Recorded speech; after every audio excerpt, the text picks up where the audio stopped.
cancionero, soy un cancionero.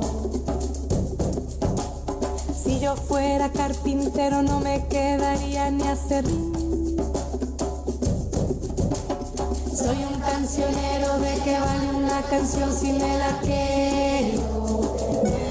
Eso yo aprendí, se va y vuelve a salir, y así día tras día.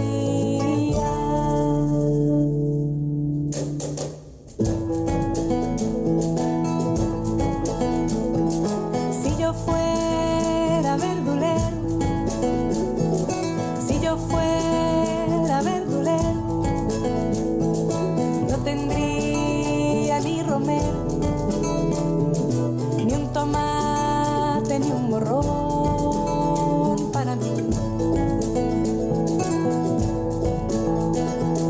Si yo fuera cocinero, si yo fuera cocinero, no tendría ni un puchero, ni una sopa, ni un raviol para mí. Porque siendo cancionero, con lo que hago no me quedo, nunca guardo una canción para mí. Las que tengo todas son para ti. Soy un cancionero, soy un cancionero, soy un cancionero. Si yo fuera verdulero te regalaría el perejil. Soy un cancionero, ¿de qué vale una canción si me la quiero? Eso yo aprendí, se va y vuelve a salir, y así día tras día. Buenas tardes a todos y a todas, ¿cómo están? Mi nombre es María Jimena Alvareda, soy la directora del CENTES número 3 y les damos la bienvenida a este nuevo ciclo de seminarios abiertos del CENTES 3. Hoy tenemos el orgullo de estar en este espacio. Si quieren ir prendiendo las cámaras de a poco, así les damos la presentación, de contar con el doctor en Servicio Social de la Universidad San Pablo de Brasil, postdoctorando en la Facultad de Ciencias Políticas de la Universidad Nacional de Rosario, magíster en Trabajo Social también en San Pablo, Brasil, diplomado superior en Orientación en Sociología de Flaxo, licenciado en Trabajo Social de la UBA, Argentina, profesor invitado en diferentes universidades de Argentina, Chile, Perú, Colombia, Ecuador, República del Salvador y México, investigador especializado en Ciencias Sociales, categoría 1 de la CONEAU, director del Instituto de Investigaciones de Trabajo Social y Sociedad, Facultad de Trabajo Social, Universidad Nacional de La Plata, y director, a ver si con esto sí ya lo vamos reconociendo, de El Margen, portal El Margen, autor de libros, artículos, resúmenes vinculados con las ciencias sociales, conferencista a nivel nacional e internacional, presidente del Fondo de Ayuda Toxicológica y escritor. Muchos son los textos, muchos los artículos que hemos recibido en nuestra formación del doctor Alfredo Carballeda. Así que con este aplauso le agradezco muchísimo que de verdad estés acá en un espacio que para nosotros es importante sostener en el marco de la formación docente y de dar cuenta de nuestras prácticas como maestras, como maestros de la escuela pública argentina y específicamente de la modalidad de educación especial. En ese sentido también tenemos el gusto de tener hoy al secretario de Educación Especial de la UTE, Jorge Enrique Godoy, que va a poder ayudarnos a pensar un poco en relación a este contexto tan difícil que estamos viviendo en este momento. Como nos verán, estamos trabajando desde nuestras casas. La posición de la escuela en estos momentos es la del cuidado, y por eso estamos realizando este seminario en el marco de un paro activo. Y tenemos, sí, como todos los espacios de los seminarios que vamos trabajando a lo largo ya del año 2016, arrancamos en una escuela, compartiendo un proyecto en una escuela porque no teníamos sede en aquel momento, en la sede de Cortina, en el barrio de Villarreal. El CENTES 3 nace estos seminarios, compartiendo un espacio con una escuela integral interdisciplinaria, la Escuela 17, y ya desde el año 2016 que venimos haciéndolos en distintos contextos, ya sea en la Escuela Interdisciplinaria 17, después cuando tuvimos una sede transitoria en la sede de San Nicolás 1270, que también a falta de construcción de la sede de nivel primario en Gutenberg, que la conseguimos recién en el año 2017, y ahí desde el 2017 en presencialidad, 2017, 2018, 2019, tanto en la sede de nivel primario del CENTES 3 en la calle Gutenberg, como en la sede de nivel inicial del CENTES 3 en la calle Víctor Hugo, que es bueno, también efecto de una lucha, de una herencia vacante de la supervisora de aquel momento, Angélica Graciano, actual secretaria de la UTE, que bueno, que en ese momento desde la supervisión, por un proyecto saca un equipo. Entre las históricas tenemos acá de ese equipo a Viviana Berardi, que junto con la directora del CENTES 2 de aquel momento toman este espacio, esta herencia vacante, que era y ahí surge el CENTES 3 nivel inicial en el barrio de Villaluro. Desde sus orígenes, el CENTES en sí mismo, no solo el CENTES 3, sino el CENTES 1 y el CENTES 2, tienen en el proyecto escuela como algo fundamental el eje de la formación docente, los espacios de seminario, supervisión de las prácticas, supervisión clínica, lectura, escritura, interdisciplina. Así que yo no quiero tomar más espacio, simplemente decirles que el proyecto que estuvimos pensando fue un trabajo conjunto con trabajo social, que tenemos también el gusto acá de presentar en este espacio a nuestro equipo de trabajo social.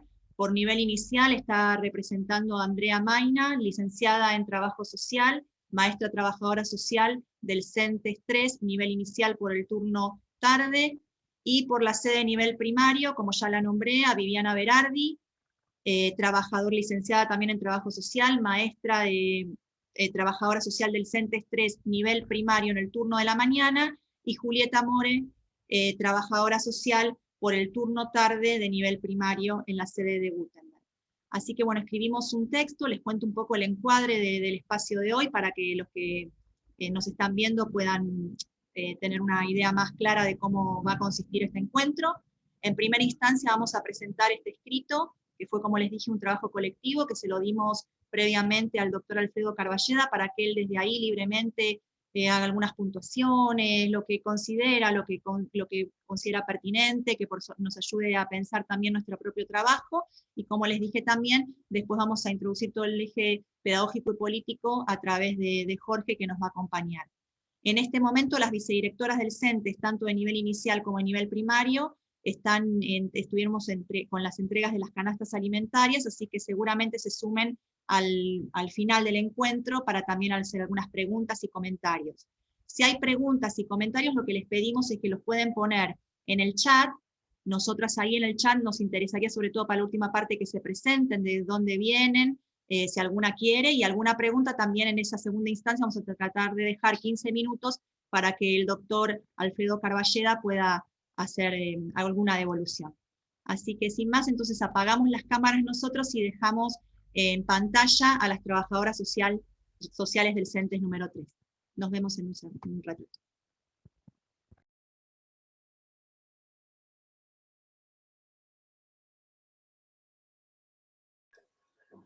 Cuando quieran, chicas. Hola, buenas tardes. Bueno, primero voy a hacer lectura del pronunciamiento que realizamos de manera colectiva, la docencia en la cual están, digamos, la mayoría de acuerdo en relación a esto que nos toca vivir hoy. Al igual que nuestros sindicatos docentes, la cátedra número 1 de la Facultad de Psicología Educacional de la UBA, Asociación de Profesionales del Hospital de Niños Ricardo Gutiérrez, organismos de derechos humanos, entre otros, que se han manifestado en estos días en relación a la presencialidad en las escuelas. En su amplia mayoría, la comunidad de docentes del CENTES 3, en el contexto del paro activo que da lugar a este seminario, quiere compartir con ustedes algunas de esas palabras y reflexiones ante la gravedad de los acontecimientos de los últimos días, en los que el gobierno de la Ciudad de Buenos Aires, desconociendo la legitimidad de un DNU presidencial, avanzó en el intento de sostener clases presenciales en el marco de una segunda ola de la pandemia con epicentro en el AMBA.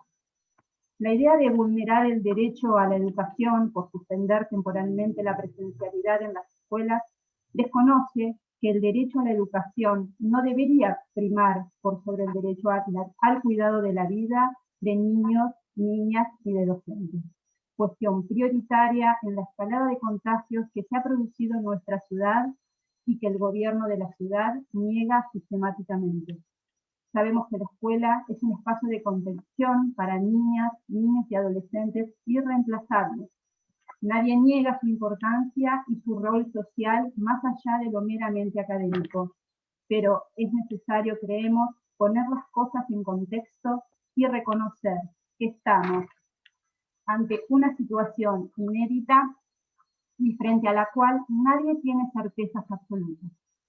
No se trata de elegir la salud o la educación, se trata de promover una cultura del cuidado. Educar en el cuidado implica sostener actos de cuidado. Educar en la construcción de ciudadanía implica respetar los marcos legales que nos regulan como sociedad.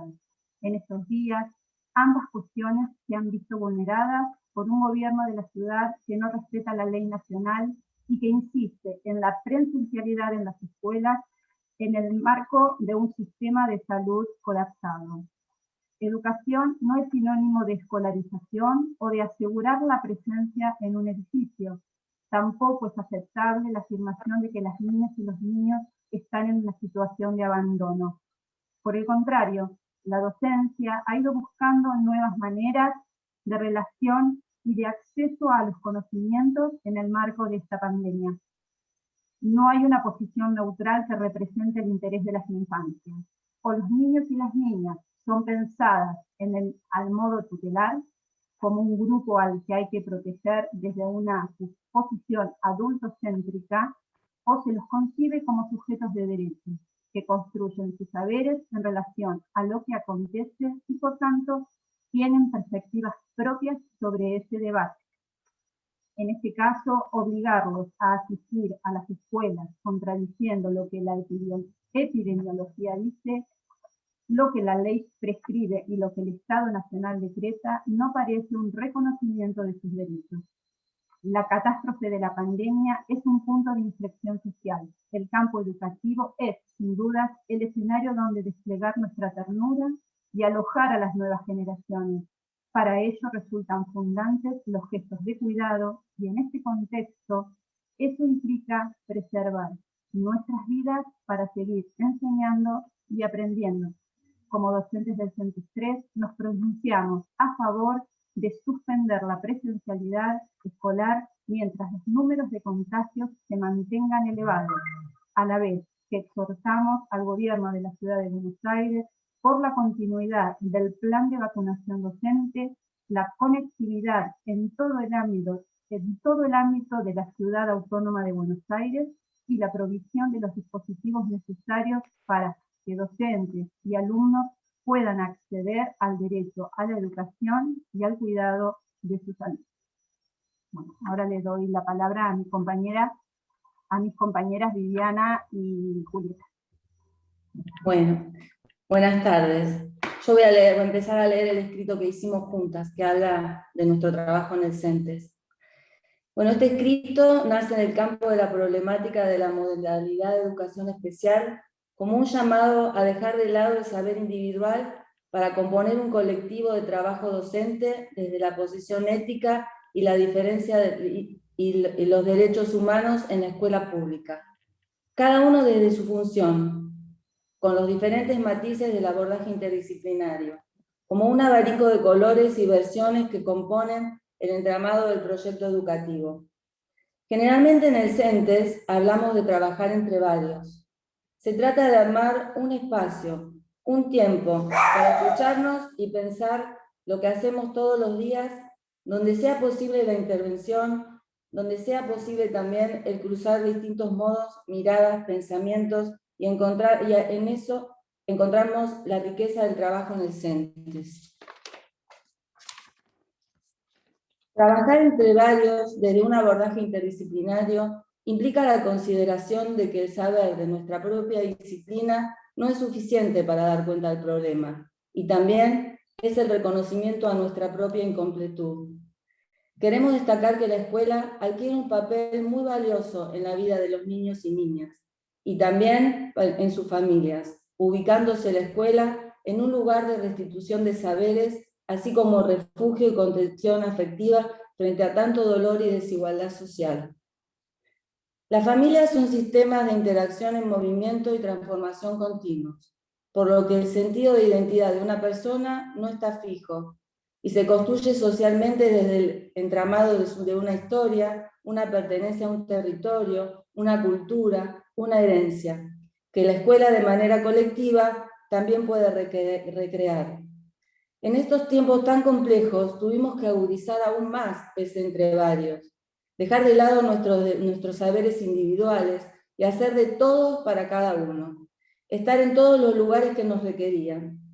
Convertirnos en actores, guionistas, narradores de historias, camarógrafos, malabaristas, poetas, por lo que resultó fundamental la reflexión permanente sobre el encuadre institucional, los espacios de formación, supervisiones clínicas y el conocimiento de la situación social que atraviesan todas las familias para poder establecer y armar estrategias que interpelen categorías dadas e inauguren dispositivos que acompañen y sostengan el modo singular de cada niño y niña que asiste a la escuela.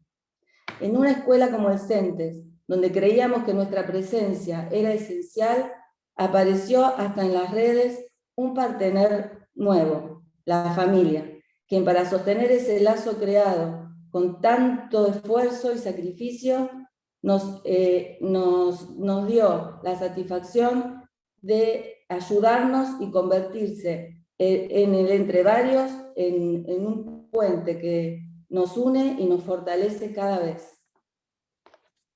Bueno, ahora le doy la palabra a mi compañera Julieta. Gracias. Bueno, este contexto no impidió, sino más bien nos obligó a reforzar y revisar el dispositivo para que se continuara interviniendo en los talleres pedagógicos y acompañando a la comunidad desde un abordaje integral. Tal es el caso del niño cuyas iniciales son DB y su familia, a quienes se les ha brindado asesoramiento constante. En especial, en este caso, cobra un valor fundamental el área de trabajo social y terapia ocupacional, donde se llevó a cabo una comunicación permanente con su mamá.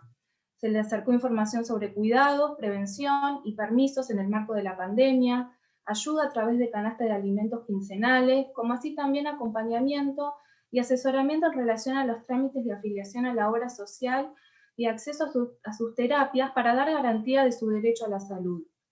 Dichos trámites fueron posibles al ser guiados por diferentes entrevistas con la madre y llevados a cabo por el equipo interdisciplinario a través de comunicaciones telefónicas y el envío de correos electrónicos a las entidades correspondientes.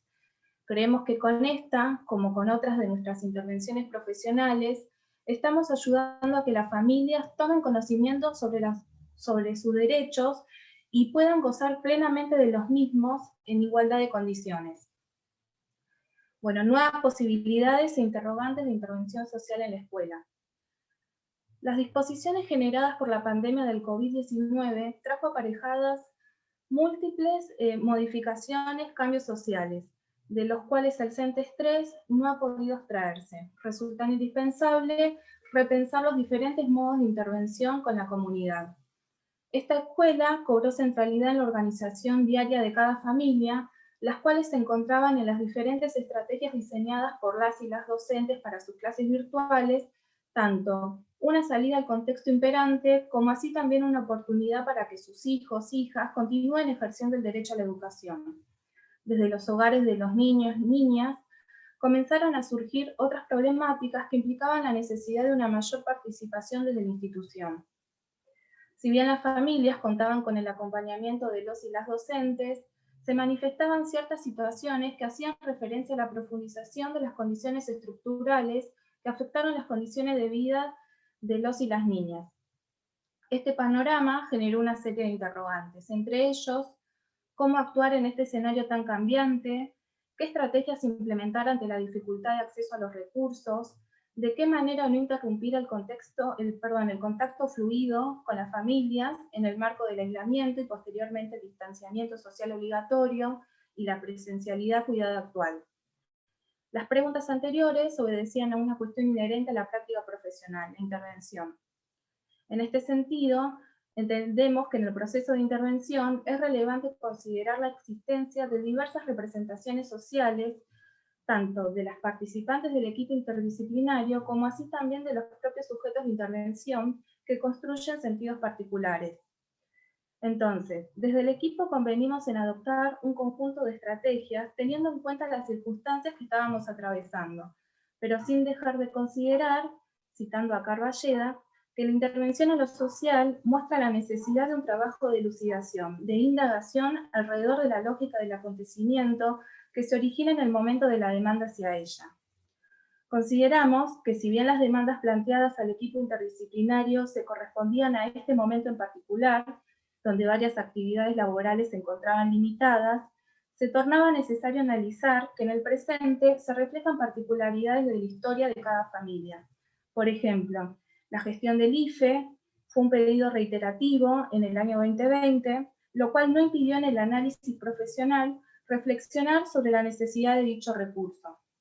Al respecto, cabe mencionar que en la historia de varias familias que lo solicitaban se hallaban bajos niveles de escolarización en sus integrantes, experiencias de violencia de género, escasa contención familiar, trabajos esporádicos, desempleo, discriminación, en fin, situaciones de alta vulnerabilidad social que no eran emergentes de ese momento.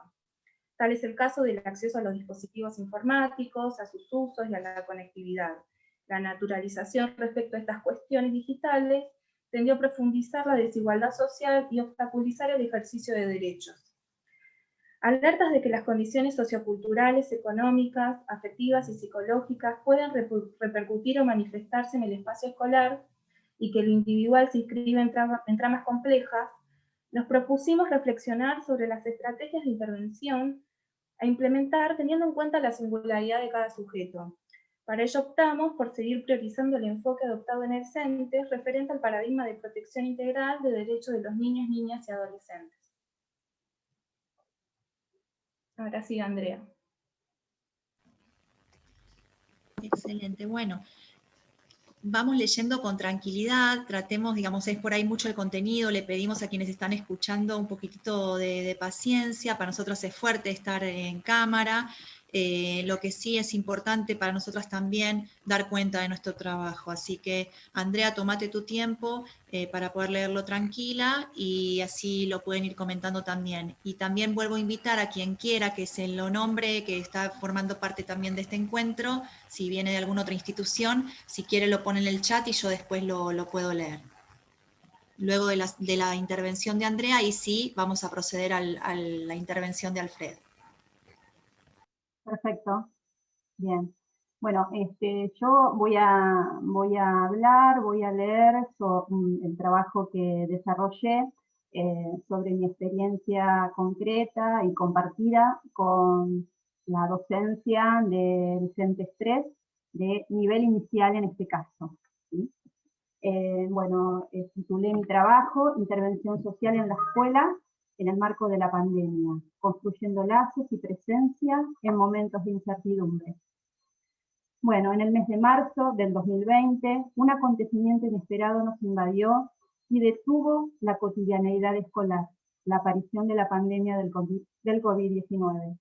La escuela se encontró de golpe inmersa en una situación desconocida.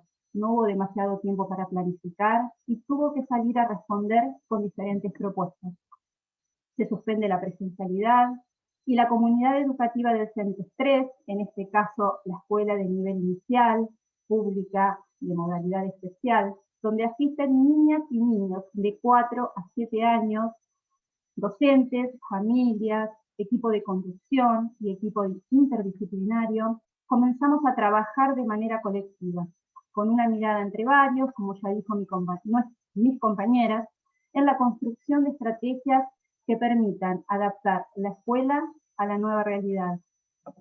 La escuela se proyectó más allá del edificio escolar y se hizo presente en los hogares de manera virtual, y las familias se constituyeron en vehículos y mediadores de sus hijos e hijas. Si bien esta mediación siempre estuvo presente, como expresa Nora Brunner, la pandemia ha visibilizado esa mediación, apareciendo como necesaria para hacer lazo con la escuela y propiciar el encuentro con las docentes.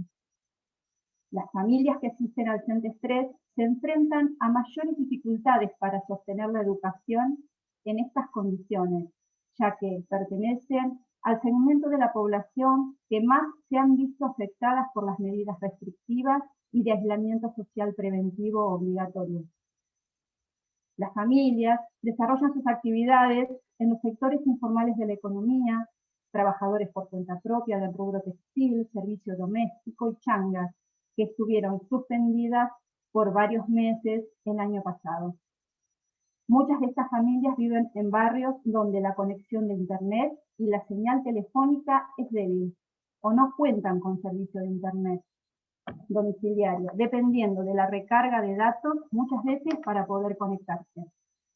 La mayoría disponen de un solo celular por grupo familiar, donde deben compartirlo con hermanos y hermanas en edad escolar. En este sentido, y para poder asegurar el acceso a la virtualidad de nuestras familias y garantizar así el derecho a la educación de todos los niños y niñas, es que se realizó un reclamo al gobierno de la Ciudad de Buenos Aires a través de mails y pedidos colectivos y judiciales solicitando la entrega de computadoras y conectividad prometidas para los barrios vulnerados, demandas que no fueron escuchadas. El CENTES 3 decidió entonces entregar tablets de uso institucional a todos los niños y niñas que fueron devueltas por las familias al final del ciclo lectivo.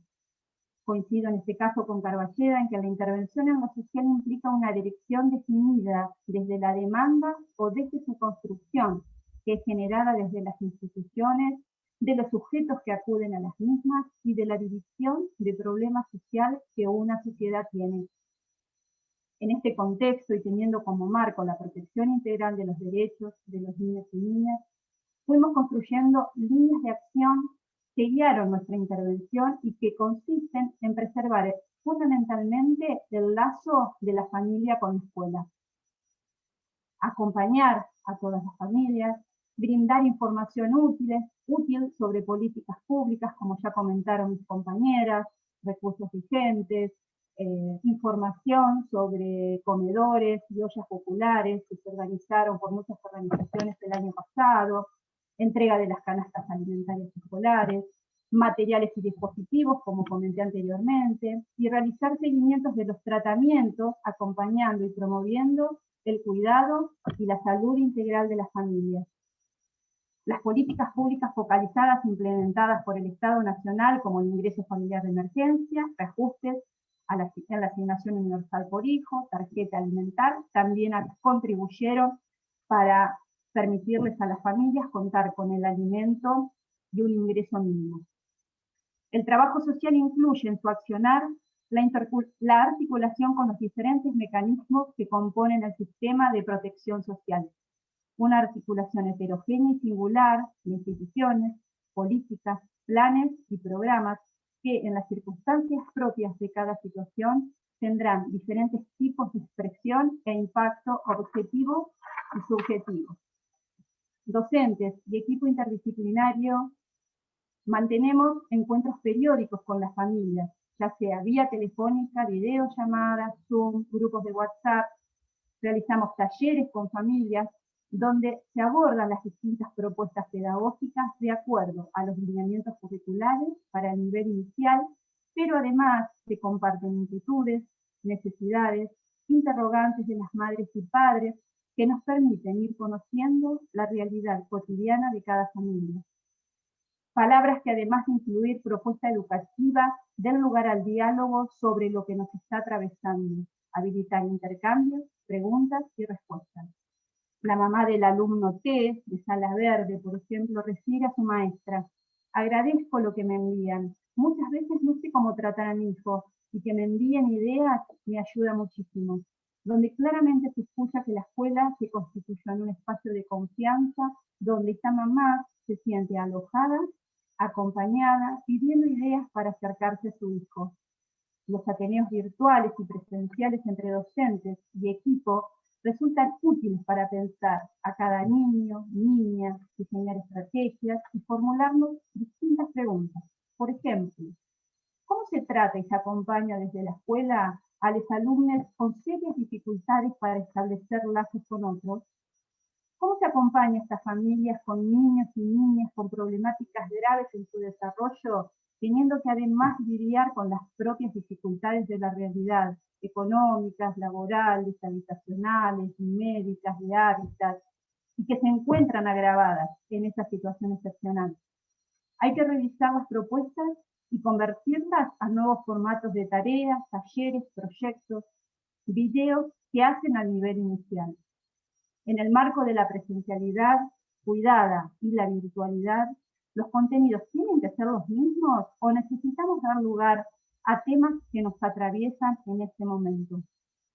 Las respuestas a estas y otros interrogantes se van construyendo en esos espacios de diálogo y de trabajo conjunto, intentando construir un marco metodológico que permita dar cuenta de la singularidad de cada niño y niña y la familia, y poder desarrollar dispositivos de intervención más ajustados a una realidad compleja.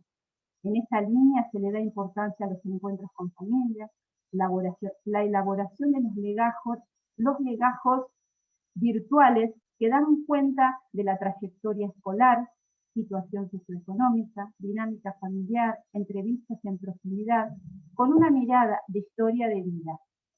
En todo momento se busca adaptar las diferentes propuestas educativas a las posibilidades materiales y recursos simbólicos de cada familia y alumno, acordando horarios con la familia, respetando tiempos familiares, pero también respetando los encuadres docentes desde un dispositivo claro de trabajo consensuado que a la vez sirva de sostén y orden. Por otro lado, Trabajo Social y Psicomotricidad organizan un espacio de encuentro virtual, sincrónico, individual, con familias que en este marco de aislamiento obligatorio experimentaron un debilitamiento del lazo con la escuela, en un encuentro donde la protagonista fue la palabra que circula, la posibilidad de compartir experiencias, sus dinámicas y, como siempre, historias familiares y las particularidades del vínculo de estos padres y madres con sus hijos e hijas. La pandemia significó también para las familias la pérdida de espacios de socialización, como visitar a familiares, amigos, ir a una plaza, ir a la pileta, tomar un colectivo, asistir a los centros de tratamientos, el transporte escolar, la escuela. La reducción de esos espacios de socialización que generan intercambios y reciprocidades producen mucha incertidumbre e inseguridad a los niños, niñas y sus familias, y docentes también en estos momentos, por lo que habrá que ensayar de qué modo atravesar esta nueva realidad y segunda ola del 2021, ¿no? También nos tocó acompañar el dolor del fallecimiento de un papá por COVID-19, armando red con dispositivos de salud mental y la contención telefónica que la madre agradece de este modo. No saben lo importante que son sus palabras y saber que podemos contar con ustedes recién. En momentos de gran incertidumbre, desigualdad, empobrecimiento y fragmentación, la palabra y la imagen hacen de sostén y anclaje. Para terminar, desde la escuela se nos abren muchos interrogantes, pero consideramos que el mejor camino y desafío es trabajar la transferencia en juegos, de la mano de una ética que nos permita, entre diferencias, pensar juntos.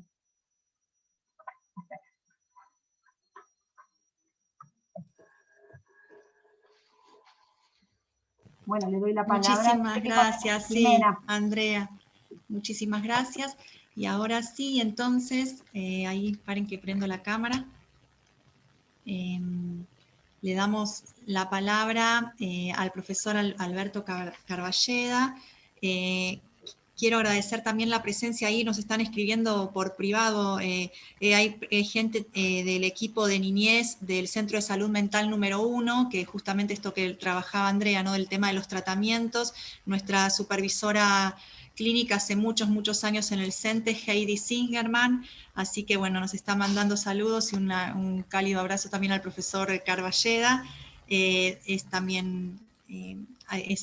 admite el equipo de niñez de este Centro de Salud Mental y, como les dije, supervisora de las prácticas en relación a las intervenciones específicamente a la posición subjetiva de los chicos y los problemas en el desarrollo que se presentan en la escuela. Ahí se está conectando también Ani, que llega de la escuela, es la vicedirectora de nivel primario. ¿Cómo estás, Ani? Vamos apagando entonces las cámaras y le damos la palabra al profesor Alfredo. Bueno, lo que quieras, hola, Alfredo, después de todo esto. Por ahí mucha palabra, pero bueno, de ahí que puedes ir puntuando.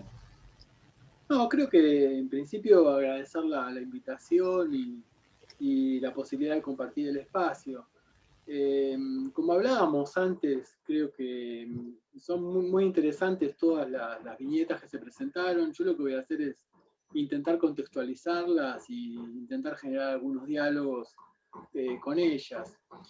Evidentemente la pandemia nos sorprendió de una manera bastante inesperada, en un contexto bastante complejo, si miramos la Argentina, porque veníamos de 4 años de una hecatombe neoliberal y de desmantelamiento del Estado. Entonces se necesitaron respuestas rápidas en función de ir fortaleciendo el sistema de salud y también, ir repensando todo el sistema educativo. Yo soy profesor universitario y también tuvimos que ver cómo trabajábamos la virtualidad y después saqué algún comentario en función de eso. Nosotros estuvimos todo el año en virtualidad. Universidad Nacional de La Plata tiene 2020 lo hicimos virtual y 2021 virtual y funciona. Y lo que sí que trabajamos mucho más que antes, pero bueno, eso sería como una nota al pie. En principio, si contextualizamos, creo que la pandemia hay que contextualizarla en América Latina, en un continente fuertemente desigual, donde hay una importante concentración urbana, donde el neoliberalismo deja una fuerte fragmentación social, donde existen importantes índices de informalidad laboral. Todo eso sumado a los temores e incertidumbres y violencias que este nuevo contexto genera. Entonces, esto repercute de alguna manera directa o indirecta en los sujetos, les sujetos de intervención. Y también interpela a las instituciones. Y hace, que vayamos, el año 2020 fue un año donde fuimos creando formas de respuesta, no solamente en el campo de la educación, en el campo de la salud mental, también se empezó a utilizar el Zoom, se empezó a utilizar el WhatsApp, se empezó a utilizar el teléfono, y algunas cosas dieron resultado, e incluso me adelantaría algunas conclusiones internas, que después se estudiarán, ingresarán a proyectos de investigación, pero si yo más distendidamente planteo mi práctica como titular de una cátedra muy numerosa, 700 estudiantes tenemos a la Universidad Nacional de La Plata en primer año en nuestra materia, muchas de las cosas las conclusiones de fin de año pasado fue ¿por qué no hacíamos esto antes? Es decir, ¿cómo nos dimos cuenta que teníamos estas posibilidades de hacer en el contexto de la presencialidad? Pero creo que hay que tener en cuenta lo contextual, el contexto que habitamos en función de que la informalidad laboral también altera la vida cotidiana de niñas, niños y adolescentes con los cuales estamos trabajando. El temor y la incertidumbre también se vinculan con las seguridades que puede haber.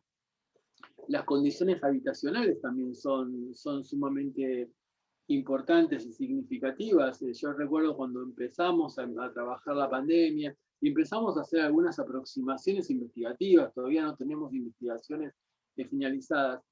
veíamos y visibilizábamos sectores de la población que era más peligroso quedarse dentro de la casa que estar fuera de la casa, sobre todo en los lugares más precarios, ¿no? Por ejemplo, la Villa 31, para dar un ejemplo de la ciudad de Buenos Aires. Y con las paradojas, que cuando la Villa 31 no tenía agua, en Palermo se pedía salir a correr. Entonces, esas contradicciones que tiene la ciudad de Buenos Aires, que lo llevan a las locuras o a las complejidades que vivimos en la actualidad. En ese sentido también creo que el neoliberalismo que impera en la ciudad de Buenos Aires y que imperó durante los 4 años del gobierno de Macri, de Mauricio Macri, bueno, me tomo la libertad de opinar políticamente, también complejiza y hace que la vida cotidiana se mercantilice, por ejemplo. Entonces, el valor económico, el tiempo empieza a tener como un valor económico, la actividad empieza a tener como un valor económico que también forma parte del contexto de intervención, también esto impacta en la escuela, y también esto influye en la dificultad de ir construyendo respuestas más vinculadas con lo colectivo.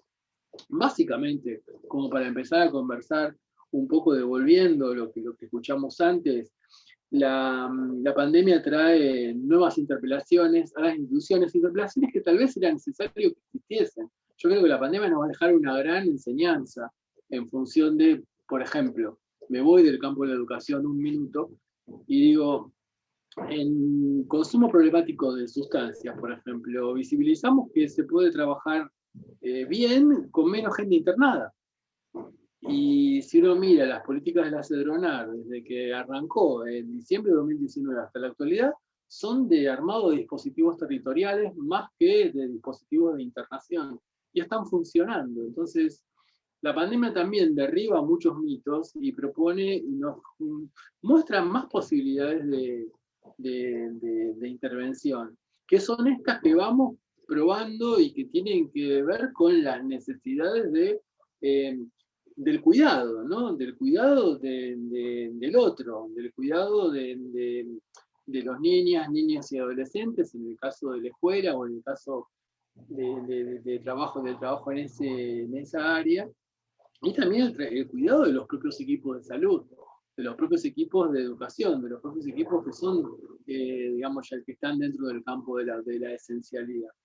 Por otro lado, nos encontramos en la ciudad de Buenos Aires, donde hay un contexto, donde hay un neoliberalismo acrecentado, que vivimos desde hace años en la ciudad de Buenos Aires un ataque a los mecanismos de protección social. Hay un ataque sistemático a la escuela, y como hay un ataque sistemático al sistema de salud, y como hay un ataque sistemático a la acción social. Entonces, en ese contexto también la escuela recibe la pandemia. En un contexto incluso de deslegitimación, de deslegitimación de lo público.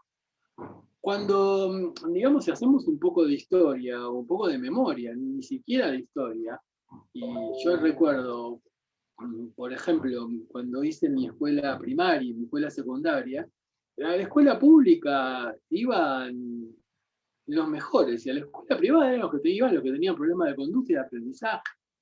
Entonces, todo esto es como que el neoliberalismo lo va invirtiendo, va construyendo una lógica de mercado, una lógica de costo-beneficio, que, bueno, implica esto de deteriorar a través de modalidades presupuestarias, etcétera, las instituciones de educación, de salud y acción social, como decíamos antes. Y se lleva a posicionamientos extremos, perdonen que también intervenga ahí, pero que no respetar un DNU es no acatar la ley. Entonces, ¿qué señal le está dando el jefe de gobierno a los niños y niñas y adolescentes de la ciudad de Buenos Aires? Está diciendo: yo respeto la ley cuando quiero, porque un DNU se acata, se puede protestar, se puede pedir a la Cámara de Diputados que lo derogue, pero mientras tanto hay que acatarlo. Y la señal que está dando la ciudad de Buenos Aires es el no respeto a la ley. Cuando tenemos en un marco mucho más grande, Alfredo, que es el contexto de una situación epidemiológica, una cuestión sanitaria, ¿no? Poniendo en un marco que tiene que ver con complejísima situación epidemiológica. Ayer tuvimos más de 5.000 casos, los casos van a seguir aumentando si no se aumentan las restricciones.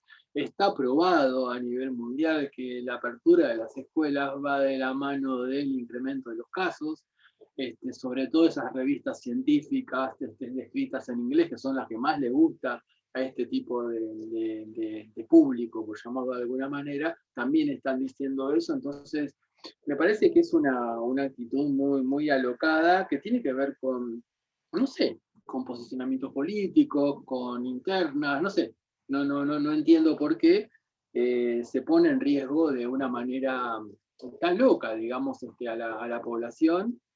Y, digamos, desde el punto de vista más, si se quiere, más filosófico, se está diciendo, yo si la ley, si no quiero yo la ley no la respeto.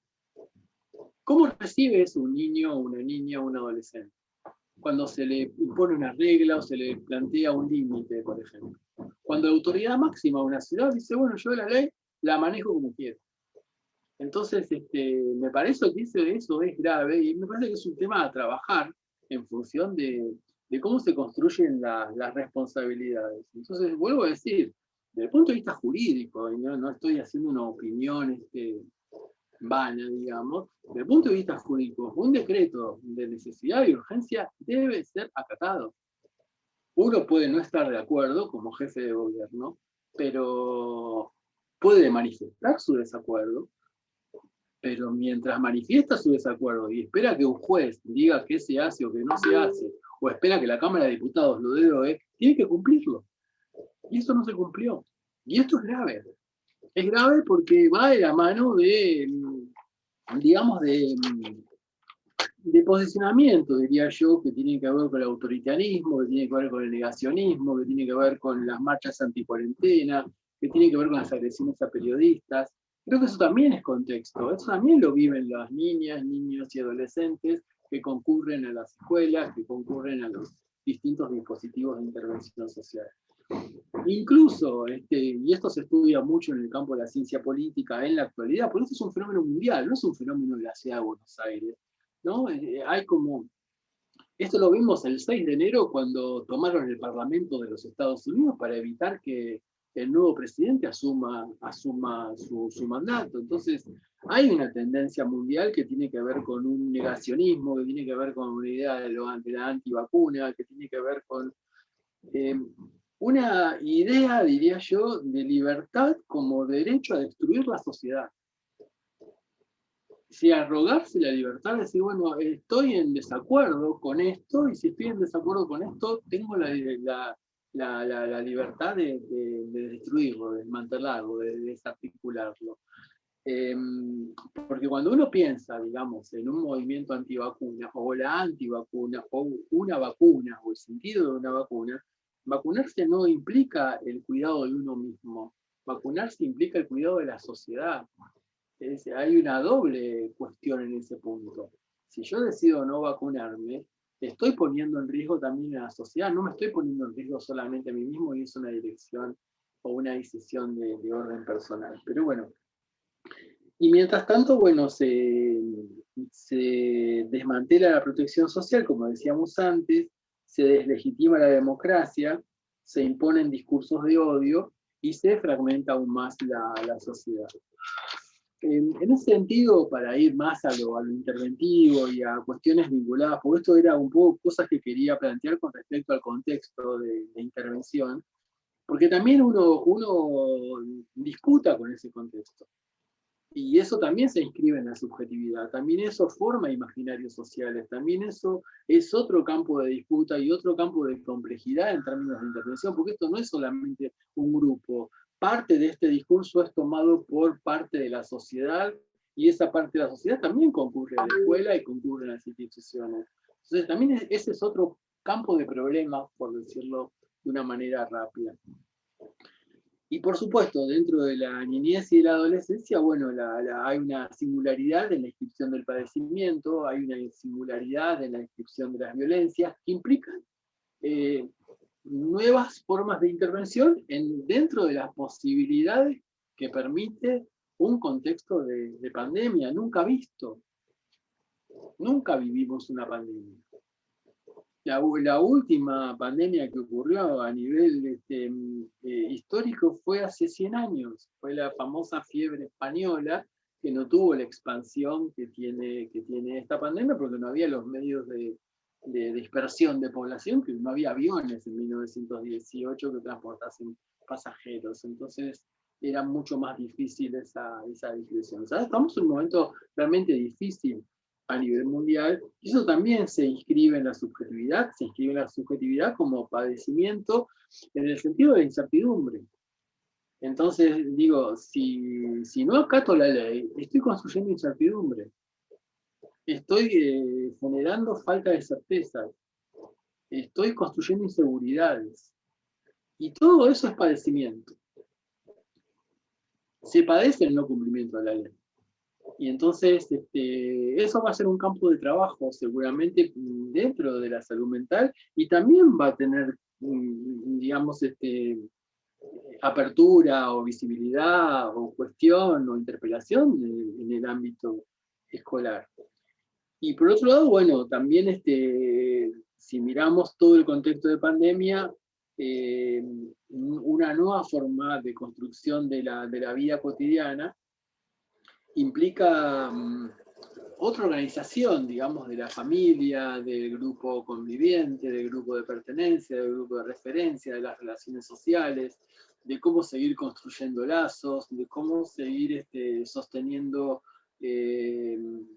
bueno, las grupalidades que antes teníamos, o las pertenencias y las identidades que tenemos en función de lo que está ocurriendo.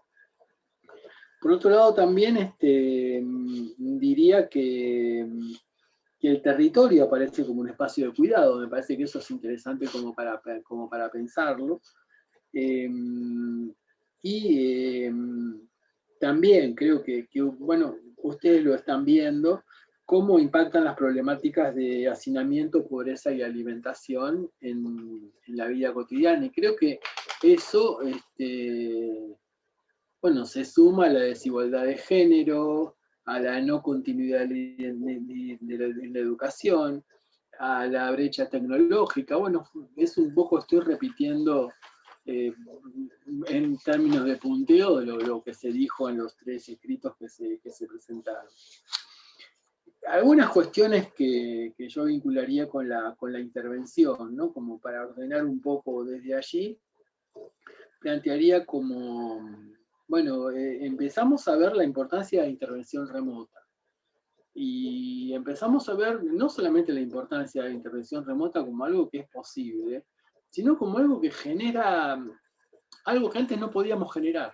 No sé cómo lo ven ustedes en el ámbito estudiantil, de las escuelas donde están trabajando, pero eso lo puedo decir con respecto a muchos recursos que no se tenían, que se fueron aprendiendo, pero sí, es impresionante, sí, se habilitó un abanico de posibilidades respecto a lo que es la tecnología, pero que lo fuimos haciendo las maestras, por decirlo así brutamente, a los ponchazos, porque no es que tuvimos capacitación en ese sentido, ¿no? Pero bueno, hay algunos, en la transmisión, en la comunicación entre unos y otros, los más jóvenes no le decían, ¿no? a los que más les cuesta, y bueno, y ahí se fue armando, pero sí. Bueno, todos fuimos aprendiendo, o sea, de repente podíamos manejar Skype, que era lo que más se manejaba antes, ahora manejamos más Zoom o Google Meet, bueno, ese tipo de recursos.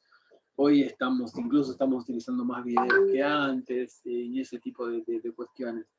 Pero yo me refiero a otra cosa también, es decir, la importancia de que un padre, una madre reciba un llamado telefónico por parte del sector de educación para ver qué está pasando en la familia, para ver si necesitan algo, para ver si llegaron los materiales, para ver si hubo receptividad.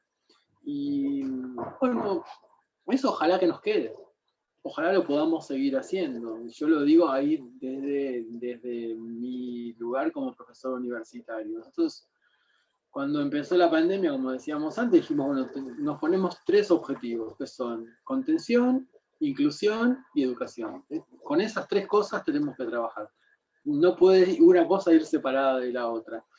Entonces, cuando un estudiante no respondía a un correo electrónico, se le mandaba otro. Si no respondía el correo electrónico el segundo, se le mandaba un WhatsApp. Si no respondía el WhatsApp, se lo llamaba por teléfono. La facultad se encargó de tener toda la información posible, e incluso hubo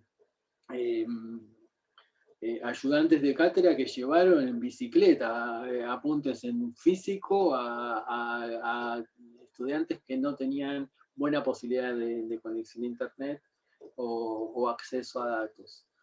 Entonces, nuestra digamos, reflexión a fin de año, cuando vimos que había sido bueno, que habíamos retenido alumnos más que otros años, que los exámenes habían sido mejores en muchos casos más que otros años, decía, bueno, ¿por qué no hacíamos esto antes? Entonces, la pandemia también tiene esa doble cara, en el sentido de que en el campo de la psicología era impensado hace un año y medio una entrevista por Zoom, digamos, una entrevista psicológica por Zoom, salvo a partir de algunas circunstancias muy especiales, sobre todo las religiones que manejan muchos aspectos del campo de la salud mental en Buenos Aires, sobre todo, lo impedían. Hoy es algo que no solamente está, sino que funciona, bueno, pero implica también un gran esfuerzo. O sea que, con esto estoy diciendo, básicamente, en términos de intervención,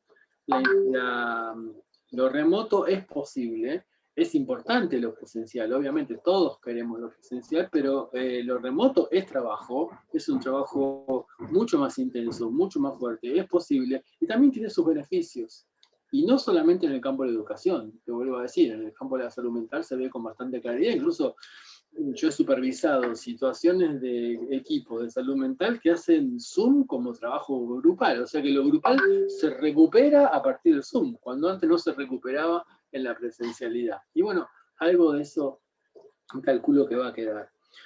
Pero siguiendo la cuestión de lo interventivo, ¿no? Diríamos, bueno, la intervención remota que implica todo esto que estábamos planteando, la importancia del apoyo emocional. Yo creo que en ese sentido habría que estudiarlo más en profundidad, porque yo lo que planteo son inferencias que después en algunos casos pueden o no transformarse en proyectos de investigación, ¿no?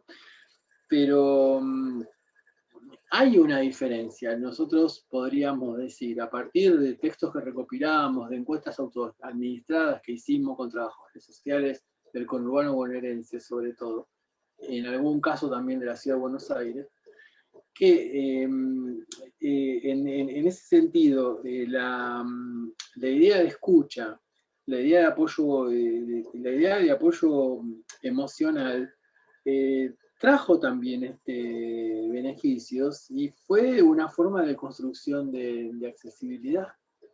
Y en ese sentido creo que, bueno, hay elementos para ver. Y en el caso de educación, de los trabajadores sociales de educación, viste que en provincia hay como más presencia a partir de los gabinetes y todas esas cuestiones que son más de la provincia, diría, en ese punto se veía una diferencia entre la escuela pública y la escuela privada. Y lo que hacía la escuela pública tenía mucho más que ver con la contención. La escuela pública preguntaba cómo están. La escuela pública preguntaba qué pasa, qué necesitan, qué pasa con el IFE, un poco lo que se dijo en las viñetas. Y en la escuela privada lo que aparecía eran tareas, tal vez para justificar algún tipo de cuestión. Pero creo que también todo este esfuerzo que estamos haciendo como docentes y que están haciendo sobre todo los docentes de enseñanza primaria y secundaria, va a ser un beneficio, porque está siendo reconocido y va a ser mucho más reconocido por la sociedad en general, en función de lo que implica esto, de ir aprendiendo en el paso a paso, de ver quién me enseña a usar el Zoom, de cómo pongo la cámara, de utilizar mi casa, de utilizar mi propia internet, de pagar mi propia internet, de utilizar mi propia computadora. Incluso mucha gente tuvo que comprar mejores equipos para poder transmitir mejor. Esto la sociedad no lo olvida. La sociedad no olvida el esfuerzo que está haciendo la educación. por más que sea ninguneada desde los medios de comunicación, o por más que sea ninguneada desde algunos discursos políticos. Yo creo que eso está presente en función de lo que implica la intervención remota, en términos también de apoyo emocional. Toda situación necesita apoyo emocional, necesita de un llamado telefónico, necesita de saber que alguien que tiene que ver con la escuela, en este caso, se está preocupando por lo que pasa en mi familia, que se está preocupando por lo que pasa con mis hijos en el sentido de lo educativo. Pero ustedes saben que no solamente es lo educativo. También se preguntan acerca del IFE, se preguntan acerca de la vida cotidiana, se preguntan acerca de la alimentación, e incluso cuántos casos de violencia de género se empezaron a hacer visibles a partir de estos contactos que empiezan a hacerse a partir del uso de dispositivos a distancia que trae la pandemia. Por otro lado, creo que el trabajo social, si recortamos en nuestro campo disciplinar, tiene una ventaja ahí, que el trabajo social siempre está acostumbrado a trabajar con lo imprevisto. Los trabajadores sociales, todo lo que hemos ejercido o ejercemos la profesión, sabemos que siempre aparece algo, sobre todo en el último minuto antes de irnos, suele ocurrir algo que rompe la estructura y hay que buscar la resolución, y también lo que demuestra la pandemia es la importancia de dar respuestas transversales, es decir, bueno, y eso también lo muestra la escuela preocupándose por el IFE, la escuela preocupándose por la alimentación, la escuela preocupándose por la educación.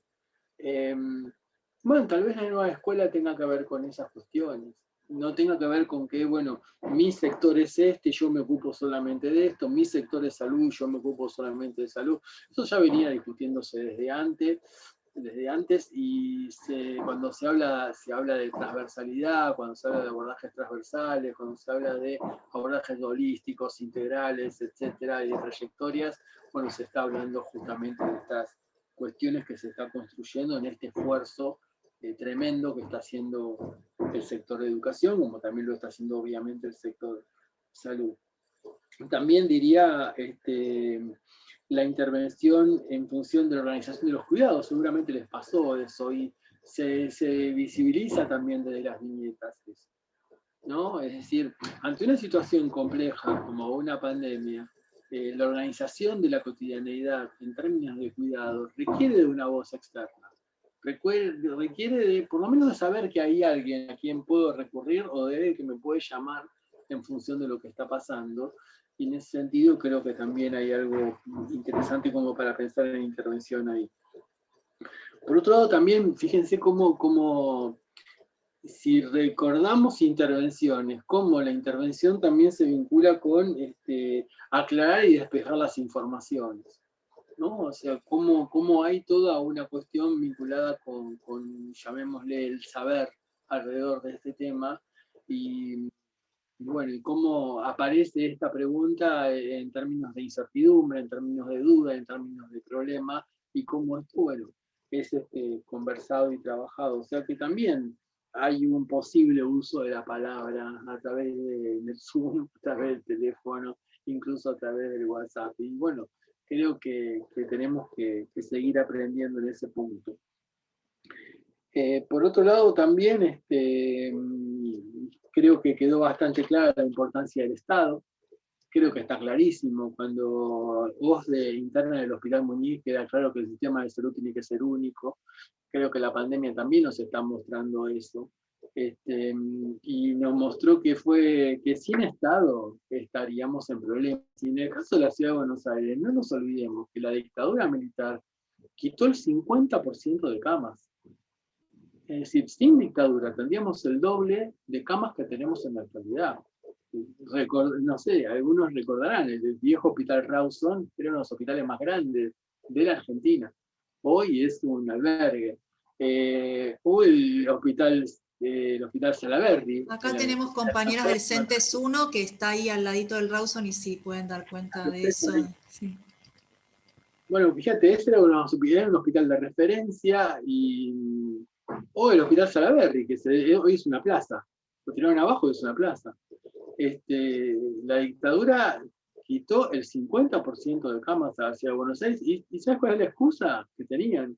Y lo usa la gente del conurbano, no lo usa la gente de la ciudad, ¿no?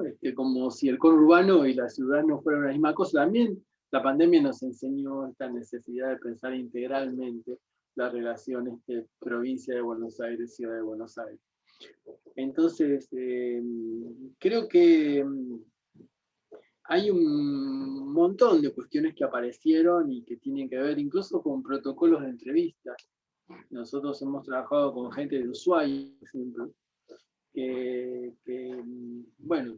que presentó cómo ellos manejan protocolos de entrevista, porque la gente de Ushuaia está, digamos, acostumbrada a trabajar con esto por el tema de las condiciones climáticas. Entonces muchas veces ya venían trabajando antes telefónicamente. Entonces, lo que dieron en la pandemia fue armar un protocolo de cómo estructurar una entrevista telefónica, y hay incluso un trabajo presentado escrito sobre ese tema.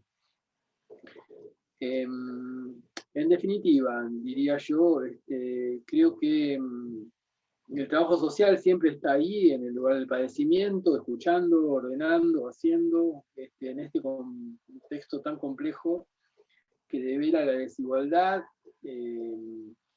Y hay algo que creo que estamos empezando a visibilizar también, que es la necesaria valorización de la condición humana. Esa es la disyuntiva que tenemos hoy. O le damos lugar a los discursos de odio, o valorizamos la condición humana.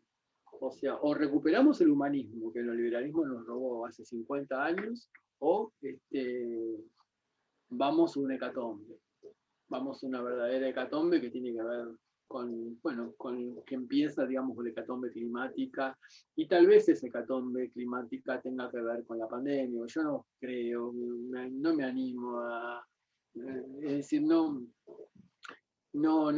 quiero quedarme con la idea de que la pandemia existe porque los chinos comen murciélagos. Me parece que hay algo más que eso, y eso tiene que ver con la desigualdad, tiene que ver con un mundo que genera un calentamiento global, tiene que ver con cuestiones mucho más profundas que lo que pasa en los mercados chinos de comida. Pero bueno, eso son inferencias, pero también sí, inferencias sociales. Sí sabemos que una persona que está en condición de trabajo informal tiene más posibilidad de enfermarse, y ahí lo miramos desde la escuela o lo miramos desde la institución, miramos, digamos, con más ojo a esa familia, que una persona con menor alimentación le va a hacer, la enfermedad le va a hacer, digamos, más alimentada. La enfermedad la va a golpear mucho más. Creo que son inferencias que no se pueden decir como verdad científica, pero uno las puede suponer como pregunta de investigación. Creo que el trabajo social, como decíamos antes, está ahí, en el lugar del padecimiento, escuchando, observando, generando accesibilidad. Si yo digo, bueno, ¿cuál es el común denominador de los trabajos que presentaron? Es construir accesibilidad. Accesibilidad a la educación, accesibilidad a la salud, accesibilidad a las políticas sociales. Que desde la escuela nos preguntemos sobre qué pasa con el IFE, me parece que tiene que ver con una generación, una construcción de accesibilidad, que también es muy, muy cercana a la cuestión del trabajo social. Entonces, en ese sentido, como para ir redondeando, diría, bueno, nos encontramos frente a una circunstancia totalmente inesperada, totalmente novedosa, catastrófica, pero que no nos quedamos quietos frente a eso. Desde los distintos sectores, salud, educación y acción social, se siguió trabajando, se trabaja con mucha más intensidad que antes. Creativamente se van construyendo alternativas, se visibiliza con la misma claridad que antes, o tal vez más, en algunos casos, el efecto de la cuestión social sobre los sujetos de intervención, y en función de eso se opera. Y bueno, me parece que lo más ¿cómo decir? Lo más adecuado, sobre todo hoy, en el día de hoy. Vamos a ver cuántos casos tenemos hoy, si lo pensamos en el contexto de hoy, la Argentina de hoy, la ciudad de Buenos Aires de hoy, creo que es mantenernos, obviamente sin presencialidad a nivel escolar, primario, secundario, terciario y universitario. Las universidades están prácticamente todas sin presencialidad. Y aceptar que tenemos que tener probablemente más restricciones.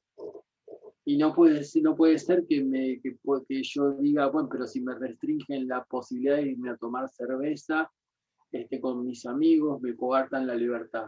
Esa libertad que me coartan atenta contra toda la sociedad. Entonces creo que hay que empezar a discutir esta construcción discursiva que implica, digamos, como decíamos antes, para decirlo rápidamente, la libertad mal interpretada desde la idea de que tengo la libertad de destruir la sociedad, tengo la libertad de destruir al otro, tengo la libertad de no cumplir con la ley. Me parece que eso no es libertad, eso es autoritarismo. Y eso destruye la sociedad y destruye algo que es muy caro, muy querido y muy fuerte para los argentinos, que es la democracia.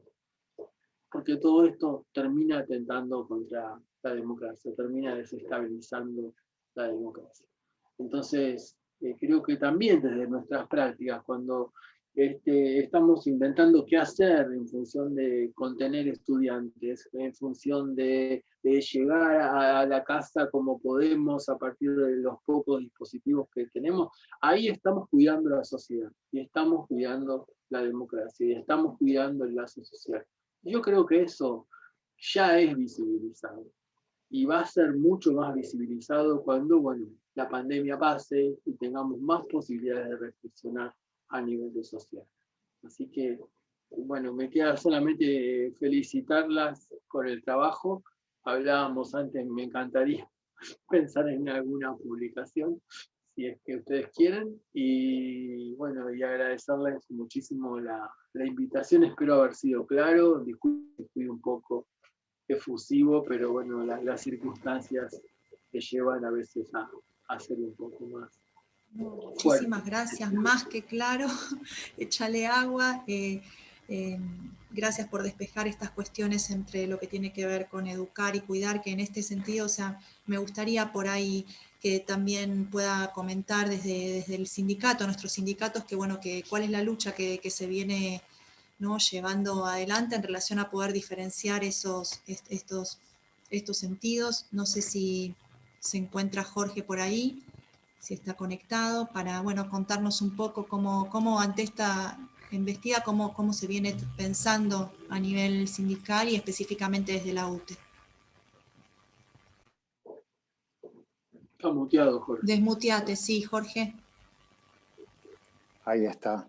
Estaba emulando lo que quiere hacer el gobierno con nosotros, que es mutearnos, ¿no?, de alguna manera. El gobierno de la Ciudad de Buenos Aires y el neoliberalismo.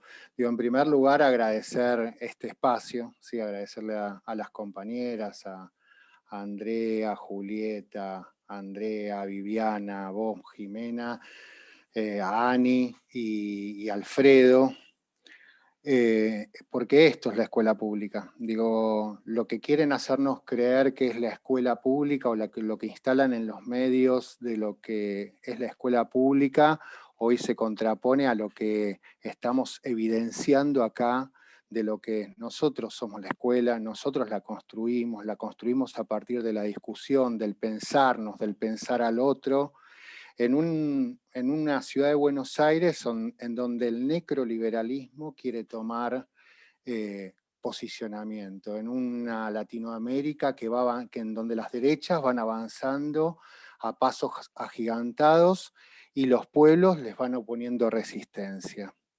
Voy a tomar algunas palabras, digo, no tenía pensado una discursividad. 5 minutos, Jorge, 10 minutos nomás, porque después si no la gente se empieza a ir. No se vayan, no se vayan. No se vayan. Nada, voy a tomar algunas palabras nada, Byung-Chul Han, él dice que el amor no es posesión y dominio del otro, sino aceptación de su alteridad. Este postulado tan aceptable para la razón y el corazón hoy parece quebrarse. El capitalismo atomiza a las comunidades políticas y elimina toda alteridad al romper la dialéctica del yo y del tú y someter a la persona a la alienación del consumismo. Así se genera una dinámica en donde no se mira al otro como una posibilidad de bien, sino como un objeto al que consumir. Ante este proceso de cosificación del individuo, el eros se retira. Y en este retiro del eros se retira la vida, se inscribe el necroliberalismo, en el que el sálvese quien pueda rompe con la idea de comunidad. Se instala la incertidumbre, el miedo, el padecimiento. En este marco quieren instalar la ruptura y el agrietamiento del entramado social con discursividades binarias, ¿no? Escuela abierta, escuela cerrada. Deslegitimando a la docencia y a lo público, como si los docentes quisiéramos cerrar la escuela cuando ellos han efectivizado acciones concretas de cierre de escuelas o de no aperturas. Instalan la mercantilización de la vida y en torno a ello instalan la valorización del tiempo como parte de esa mercantilización, como si el hoy, aquí y ahora fuera en el momento de adquirir determinado contenido y no hubiese otro tiempo y otra modalidad, como si la única modalidad fuera la expresada por ellos. Creo fehacientemente que la pandemia y el padecimiento y el caos que de ella se emanan es tomada por la derecha para intentar atomizar a las comunidades políticas. Y allí es donde los docentes opusimos resistencia, en donde la docencia opuso lucha. Y opusimos resistencia y lucha desde cada una de las demandas y desde cada uno de los problemas sociales. Hoy estamos en una semana, que ya lleva creo que más de una semana y media, de paro, de lucha. Un paro que en realidad no solo tiene el valor de una acción política, sino también tiene el valor de una acción de protección de la vida. Hoy no solamente paramos por un reclamo sectorial, hoy paramos para que cada una de las vidas de los trabajadores de la educación, las trabajadoras de la educación y de nuestros pibes quede protegida. Hoy paramos justamente porque para nosotros lo esencial es la vida. Y me animaría a decir algo más, digo, sumándole a lo que decía Alfredo. En la Ciudad de Buenos Aires estamos vivenciando a partir de el no cumplimiento del DNU, que es el no cumplimiento de la ley, una situación de terrorismo de Estado. Digo, terrorismo de Estado porque el miedo está instalado. El miedo a la muerte, el miedo a las persecuciones que vivenciamos en cada una de las escuelas, cuando te mandan personal a sacar fotos de los libros de personal, a preguntar quién está, cuando nos sacan o arrancan los carteles en donde nos expresamos. Es por eso que nosotros tenemos que seguir en pie de lucha, en pie de acción, y agradezco justamente este espacio en donde se siguen instalando pedagogías del eros versus los adiestramientos del tánatos que quiere instalar el neoliberalismo en la Ciudad de Buenos Aires. Gracias, compa.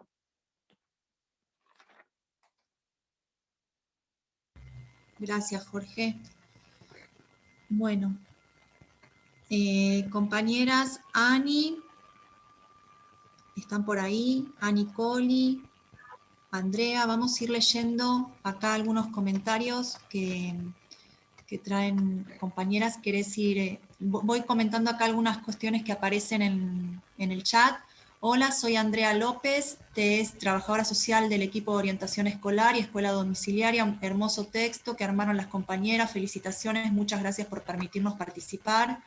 Otros dicen, muchas gracias por el encuentro, clarísimas las compañeras expositoras de la escuela bilingüe para niños, jóvenes y adultos con discapacidad auditiva.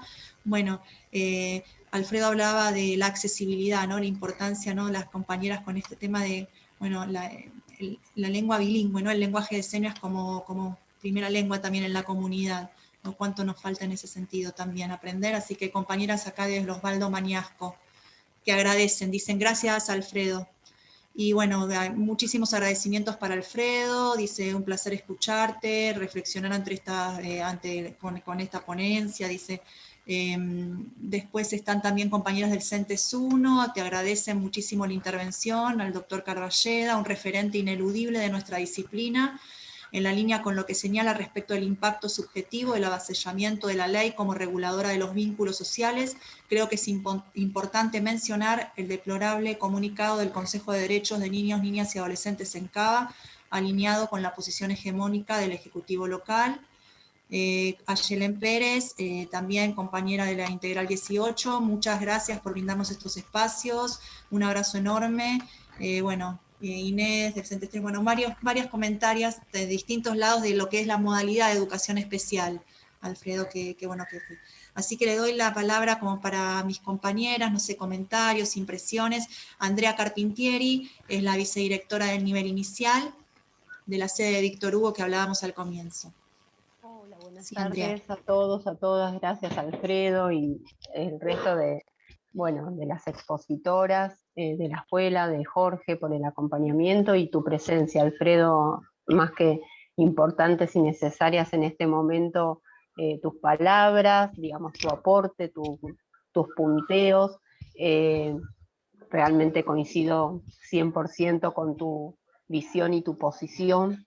Desde la escuela estamos intentando llevar a cabo, esto que nos está sucediendo en estos últimos tiempos, en estas últimas semanas, como dijo Jorge, una semana y media ya, digamos, de una lucha que, no termina y que todo se reduce en nada más y nada menos que condiciones sanitarias dignas, necesarias, y más que importantes para conservar la vida, ¿no?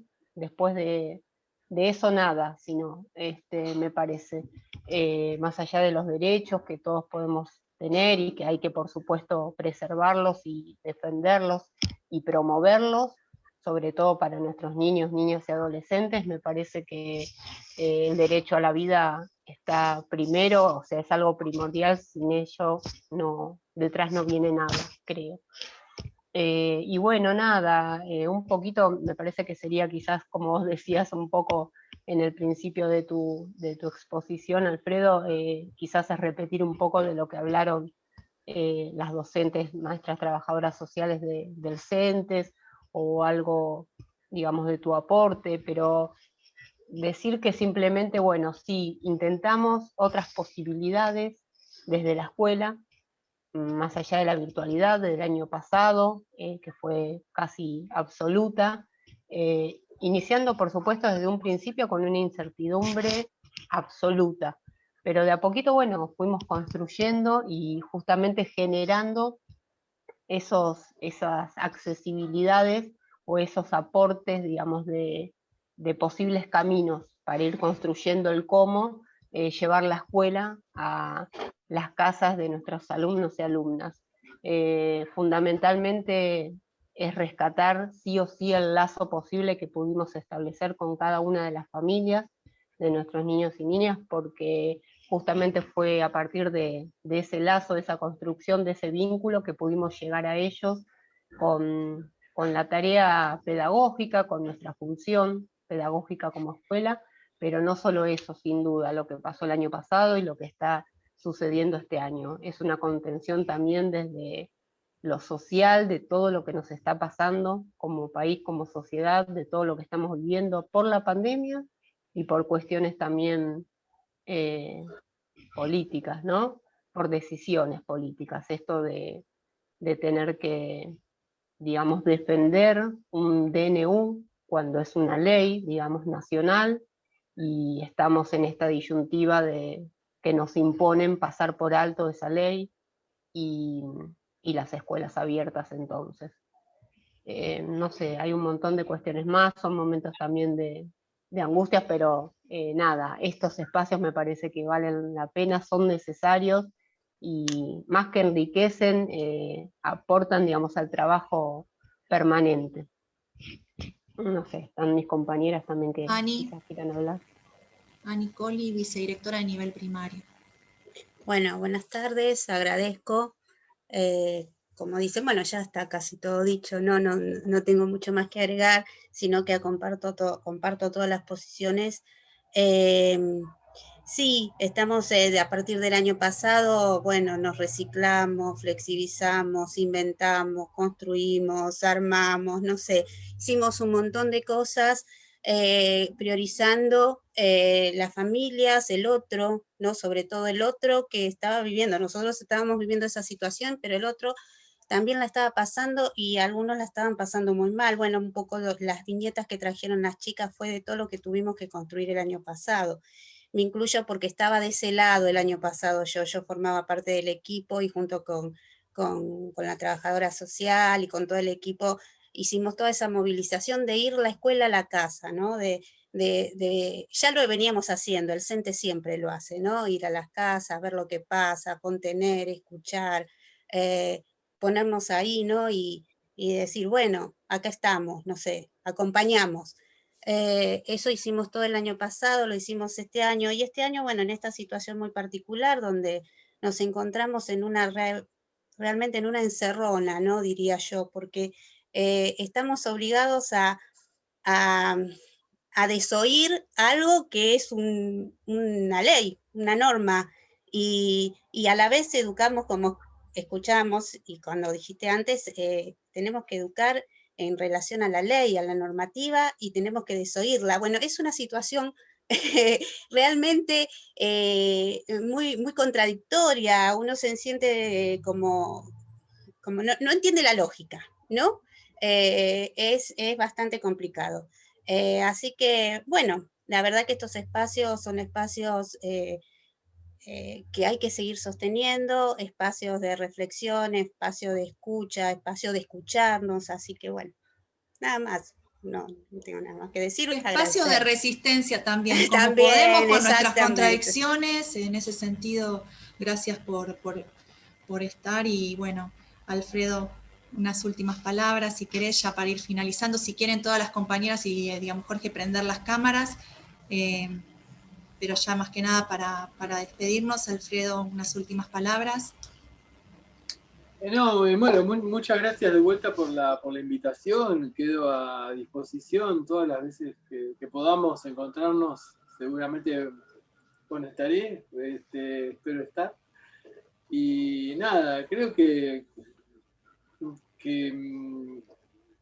estamos en esa contradicción, ¿no? Como se dijo recién, enseñamos a que se respeten las leyes y quien manda no las respeta. Entonces, ¿cómo podemos esperar esa respeto? Cuando las leyes no se respetan, bueno, la culpa es de los adolescentes, la culpa es de los chicos. O de los maestros vagos que hacemos paro. Pero como quien quiera oír que oiga, nosotros ya, bueno, le agradecemos mucho y para ir cerrando, les dejamos una cancioncita de Las Hormiguitas, seguramente la conocen, muy antigua, de Daniel Biglietti, porque nuestro trabajo es un trabajo de hormiga, insistente, por ahí somos muy chiquititos, invisibles, pero en donde podemos, las hormiguitas blancas y azules, ¿sí? Vamos dejando por nuestras convicciones en juego en esto, así que muchísimas gracias por estar, Alfredo, y bueno, te regalamos entonces, ya que no te podemos ver, no sé, confiamos que te va a gustar y seguramente hasta te la debes saber medio de memoria, Las Hormiguitas con ustedes, y con eso cerramos el encuentro. Chao, muchísimas gracias y gracias por estar. Hasta luego. Gracias, buenas tardes.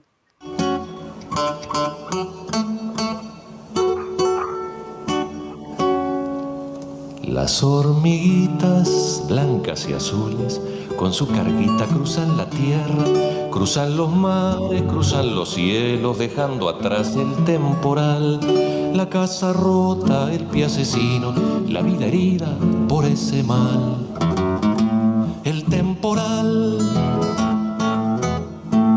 pero los sueños y los caminos las hormiguitas no dejarán, los van cargando con la ilusión de un circo en viaje hacia la función. Si les preguntan dónde trabajan, contestan siempre la construcción. La construcción Las hormiguitas carpintereando, albañileando, pintarrajeando, imaginando, desolvidando, enamorando y hasta cantando, van caminando y acumulando verde energía, mucha esperanza, mucha esperanza. Siguen andando sobre la tierra, sobre los cielos, sobre los mares, multiplicando hojas y flores, acumulando verde energía, mucha esperanza, mucho buen día para su viaje que es circular, va a terminarse para empezar. Las hormiguitas son muy tenaces, las cicatrices van a cerrar con sus hojitas de yerba mate, las hormiguitas se sanarán. Pocos comprenden su largo viaje, ¿por qué salieron si han de volver? Han de volver. Todas chuequitas las hormiguitas, son solidarias como un panal. Todas chuequitas las hormiguitas, son solidarias como un panal. Pero si encuentran el pie asesino, pica que pica, lo atacarán. Pero si encuentran el pie asesino, pica que pica, lo atacarán. Lo atacarán, lo atacarán, lo atacarán. Las hormiguitas que yo les canto son tan chiquitas que ni se ven, pero los sueños que van cargando tienen la altura que tiene el bien de toda naturaleza que en esta tierra pide un lugar, el bien de toda naturaleza que en esta tierra pide un lugar.